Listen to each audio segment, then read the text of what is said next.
Rare diseases are not as rare as you think, and their impact is huge. Most of the time, I'd much rather give a child the diagnosis of cancer than I would a rare disease. When your child's life is threatened, you want answers, and you want a defined treatment, and you want a clear path. And when you're dealing with a rare disease, that's hard to attain. So like Luka, there was no label. There was no clear diagnoses. We kept giving him diagnoses, but there was no clear diagnosis with no clear path. These families feel completely isolated.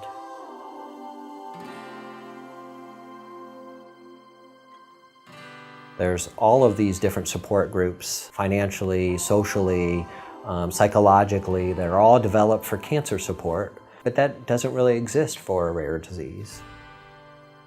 The Luka the Lion Foundation honors Luka, our son, who passed away, and we're honoring his spirit by raising awareness for rare diseases to help kids and their families so no one ever feels alone. You're looking at a lot of hospital bills from every which direction. It is parents, often moms, who are trained by nurses to administer all kinds of home health care, incredibly heavy medical decisions and information, and organizing all of the billing and applications for assistance. And often it means that one parent is working or working as much as they can, and another parent may be at the hospital or with the kid at the clinic on a daily basis. It's very easy to feel alone when that's your life.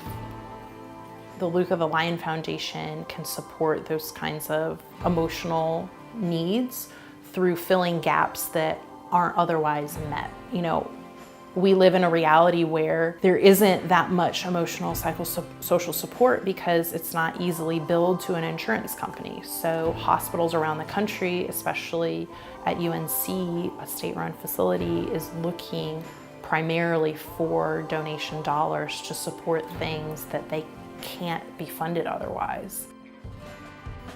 The way we've envisioned dollars being spent for Luka the Lion Foundation are wise and judicious. We are looking to evaluate the needs on a systemic level and figure out where money is being spent wisely by the institution and by other foundations, and to begin to strategically fill gaps that are there. And I do think that we are also plugged in to in-the-moment needs. And so while we're waiting for big change to happen, those dollars are being spent to help patients right now as well. Literally providing notebooks and crayons, shoes and clothes for families, providing gas cards for families that are back and forth to clinic 2 to 3 times a week, and then begin to develop some funds for adding staffing or adding emotional and social supports that maybe we haven't thought of yet.